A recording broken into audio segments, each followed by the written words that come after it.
Today's video takes us to Key West, Florida, and inside the Key West Lighthouse, as we climb the 88 steps to the top of what is known as the third Key West Lighthouse. Completed in 1848 after the first two lighthouses were destroyed by hurricanes in 1827 and 1846, this tower was originally 50 feet tall with 13 lamps and a 15-inch diameter reflector. As the years passed, trees grew around Key West above the height of the tower. The tower underwent construction again, raising its height to 100 feet above the ground. The tower was an active lighthouse until 1969, when it was decommissioned and turned into the museum we are visiting today.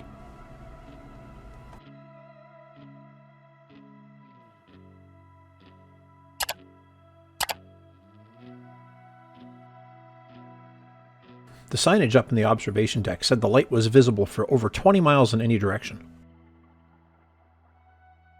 Coming into the shot there is a Dash 3 float plane. It's returning from its trip to Dry Tortugas National Park. Now, we tried to get out to Dry Tortugas on that flight, but we quickly discovered those flights book months in advance. And yeah, if you're thinking about coming to Key West and doing Dry Tortugas, I strongly recommend you plan your vacation around the availability of flights.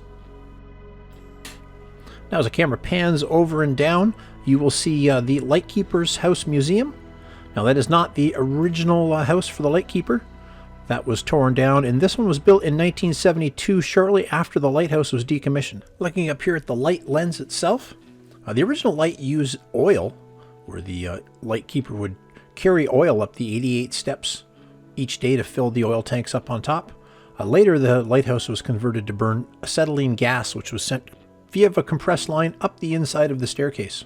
Now, speaking of staircase, take a look down inside that thing. It's only 88 steps, but it is such a tight diameter turn. You can get a little dizzy going down if you're not careful, so you should mind that. Be mindful of the chickens at Key West. Chickens run wild at Key West, and they're considered the city bird. As you step down out of the lighthouse, there's a really nice sign here that gives you a quick brief history of the construction of the light. Now, like I said earlier, this is not the original Lightkeeper's house. It was torn down. This is the museum building built in '72. There are lots of artifacts from the time, however. An idea what the Lightkeeper's house looked like inside, and some of the artifacts from sailing vessels of the time.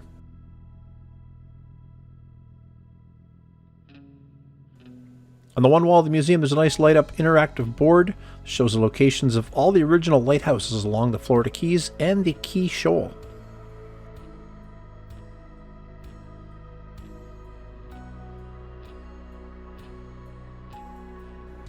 Now, next to the lighthouse in its own building, to protect everything from fire, was the oil house. Inside is replicas of the 100-gallon drums that would store the oil that was used to burn in the lamps before it was converted to acetylene.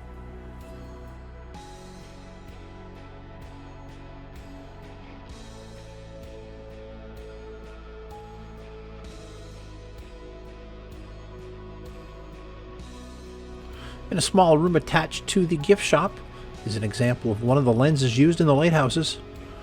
Now, this lens was built in 1858 in Paris and cost $20,000 US at the time to build. Now, a little search on Google with an inflation calculator says that $20,000 in today's money would be just short of $800,000 US to build that lens. Hope you enjoyed this quick little tour around the Key West Lighthouse.